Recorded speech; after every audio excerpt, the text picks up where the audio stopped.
మీకోసం ఒక ఆటో డ్రైవర్ల సంక్షేమ బోర్డు పెడతామని, బోర్డు పెట్టడమే కాకుండా ప్రతి ఆటో మీద ఉన్న చలాన్లు 50% మాఫీ చేస్తామని, అట్లాగే ప్రతి ఒక్కరికి కొత్తగా ఇంకా బీమా సౌకర్యాన్ని పెంచుతామని, ఆటో సంక్షేమ బోర్డు పెట్టి నెలకు 1000 రూపాయలు కనీసంగా సంవత్సరానికి 12,000 అదనంగా మీకు ఇస్తామని, ఇట్లా రకరకాల వాగ్దానాలతో రంగుల కళ లాంటి సినిమాను రాష్ట్ర వ్యాప్తంగా ఉండే ఆటో డ్రైవర్లకు చూపెట్టింది కాంగ్రెస్ ప్రభుత్వం.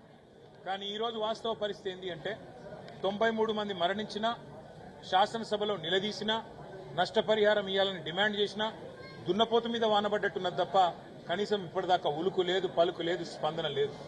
ఒక్క ఆటో డ్రైవర్ను కూడా ఈ ప్రభుత్వం ఇప్పటివరకు 2 ఏళ్లలో ఆదుకున్న పాపాన పోలేదు. ఆటో డ్రైవర్లకు సంక్షేమ బోర్డు అన్నారు, దాని ఊసు కూడా లేదు. నెలకు 1000 రూపాయలు, సంవత్సరానికి 12,000 అన్నారు. అది సరిపోదు, మాకు ఎక్కువ వేయాలని ఆటో డ్రైవర్లు కొట్లాడుతుంటే వారికి మరి ఇవాళ ఇప్పటి వరకు కూడా కనీసం న్యాయం చేయలేదు. మన తర్వాత తెలంగాణ రాష్ట్ర ప్రభుత్వం వచ్చిన తర్వాత, ఇక్కడ ఎన్నికలు జరిగిన తర్వాత దాదాపు 6 నెలలకు ఆంధ్రప్రదేశ్లో ఎన్నికలు జరిగి అక్కడ తెలుగుదేశం ప్రభుత్వం వచ్చింది.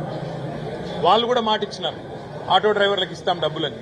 మరి ఇవాళ మీరు చూస్తే చంద్రబాబు నాయుడు గారి ప్రభుత్వం అక్కడ 15,000 రూపాయలు చొప్పున ఆటో డ్రైవర్లకు ఇస్తున్నామని చెప్పి నిన్నగాక మొన్న దాదాపు 6-5 లక్షల దసరాకి 6-7 లక్షల మంది ఆటో డ్రైవర్లకు అక్కడ డబ్బులు ఇచ్చే పథకాన్ని ప్రారంభించినారు. నేను అడుగుతా ఉన్నా ఇలా కాంగ్రెస్ ప్రభుత్వాన్ని, ఇవాళ రాష్ట్ర వ్యాప్తంగా 93 మందిని చంపింది చాలదా?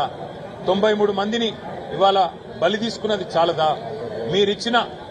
మీరిచ్చిన హామీలు నెరవేర్చకుండా ఇంకా ఎన్ని రోజులు ఇదే రకమైన కాలక్షేపం చేస్తారు? ఇప్పటికైనా వెంటనే మేల్కొని ఆటో డ్రైవర్ల సంక్షేమ బోర్డు వెంటనే అనౌన్స్ చేయాలి.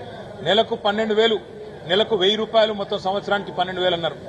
2 ఏళ్లకు గాను మీరు ప్రతి ఒక్క ఆటో డ్రైవర్ కుటుంబానికి ఇప్పటికీ 2 ఏళ్లకు గాను 24,000 రూపాయలు బాకీ ఉన్నారు.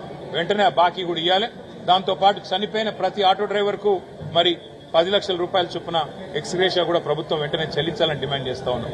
ఇంకొక మాట కూడా నేను గుర్తు చేస్తా ఉన్నా, కేసీఆర్ గారి ప్రభుత్వం ఉన్నప్పుడు ఆనాడు రాష్ట్ర వ్యాప్తంగా ఉండే అసంఘటిత రంగంలో ఉండే డ్రైవర్లు, ఆటో నడుపుకునేటోళ్ళు కావచ్చు, ప్రైవేట్ బస్సులు నడుపుకునేటోళ్ళు కావచ్చు, లేదా ఇంకా ప్రైవేట్ టూర్స్, టాక్సీలలో, ట్రావెల్స్ లో పనిచేసేటోళ్ళు దగ్గర 10 లక్షల మందికి 5 లక్షల ప్రమాద బీమా కల్పించింది కేసీఆర్ ప్రభుత్వం.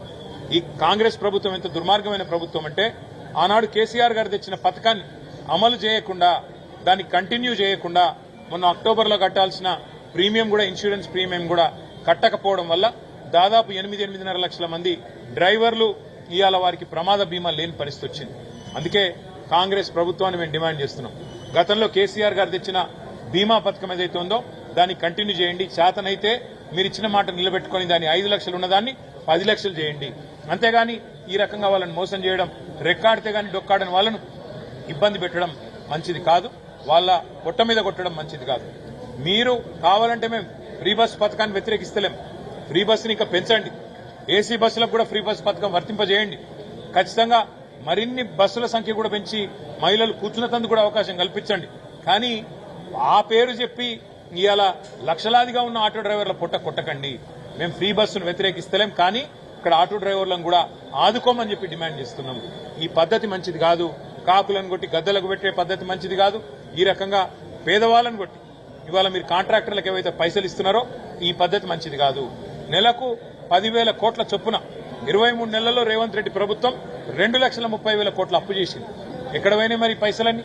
ఒక ఇల్లు కట్టింది లేదు, ఒక ప్రాజెక్టు కట్టింది లేదు, ఒక కొత్త ప్రాజెక్టు తెచ్చింది లేదు, ఒక కొత్త రోడ్డు పోసింది లేదు. ఎక్కడ పోతున్నాయి పైసలు? మరి ఒక సంక్షేమ పథకం అమలు చేసింది లేదు, 6 గ్యారెంటీల అమలు దిక్కు లేదు, మీరిచ్చిన 420 హామీల ఊసు లేదు. అందుకే మేము అడిగేది, ఇవాళ రాష్ట్ర వ్యాప్తంగా ఉండే 8 లక్షల మంది ఆటో డ్రైవర్ల తరఫున మీరు గనక మరి వెంటనే ఆటో సంక్షేమ బోర్డు డిక్లేర్ చేయకపోతే, ఇప్పటిదాకా బాకీ ఉన్న 24,000 ఒక్కొక్క కుటుంబానికి ఇవ్వకపోతే తప్పకుండా వారందరినీ కలుపుకొని ఉద్యమిస్తాము. వారందరితో తప్పకుండా రక్షణగా నిలబడతాము. వారికి రక్షణ కవచంలాగా బీఆర్ఎస్ పార్టీ నిలబడుతుంది. ఏ ఆటో డ్రైవర్ సోదరుడు కూడా దయచేసి ధైర్యం కోల్పోవద్దని చెప్పి కూడా నేను విజ్ఞప్తి చేస్తా ఉన్నా. ఇంకో 2 నెలల్లో మళ్లీ కేసీఆర్ ప్రభుత్వాన్ని తెచ్చుకుందాం. మిమ్మల్ని కాపాడుకునే బాధ్యత మాది. మీరు ఎట్టి పరిస్థితుల్లో కూడా మీరు ధైర్యం కోల్పోవద్దని చెప్పి తమ్ముడు సతీష్ కి కూడా నేను ఇప్పుడే చెప్పొచ్చినాను. తొందరపాటు నిర్ణయాలు తీసుకొని అనవసరంగా క్షణికావేశంలో మరి దుందుడుకు నిర్ణయాలు తీసుకుంటే బాధపడేది మీ కుటుంబం. మేము చుట్టం చూపుగా వచ్చి పోతాము, ఏదో తాత్కాలికంగా కొంత ఆర్థిక సాయం చేసిపోతాం, కానీ బాధపడేది మీ పిల్లలు, మీ కుటుంబ సభ్యులు. అట్లాంటి తొందరపాటు నిర్ణయాలు తీసుకోవద్దని చెప్పి కూడా వారికి విజ్ఞప్తి చేస్తా ఉన్నా. వారితో పాటు లక్షలాదిగా ఉన్న మా ఆటో అన్నలు తమ్ముళ్లకు కూడా దయచేసి ధైర్యం కోల్పోకండి. జీవితం విలువైంది.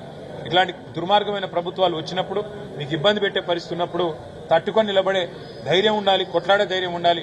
మళ్లీ తిరిగి మీకోసం మీకు అనుకూలంగా ఉండే ప్రభుత్వాలను తెచ్చుకునే తెలివి ఉండాలి. కానీ ఇట్లాంటి తొందరపాటు నిర్ణయాలు తీసుకోవద్దని చెప్పి కూడా కోరుతూ, కాంగ్రెస్ ప్రభుత్వం దిగి వచ్చేదాకా కలిసికట్టుగా ఉద్యమిద్దామని చెప్పి రాష్ట్ర వ్యాప్తంగా ఉండే అన్ని ఆటో యూనియన్, ఏ పార్టీకి సంబంధం ఉన్న యూనియన్ అయినా సరే కలిసి రండి.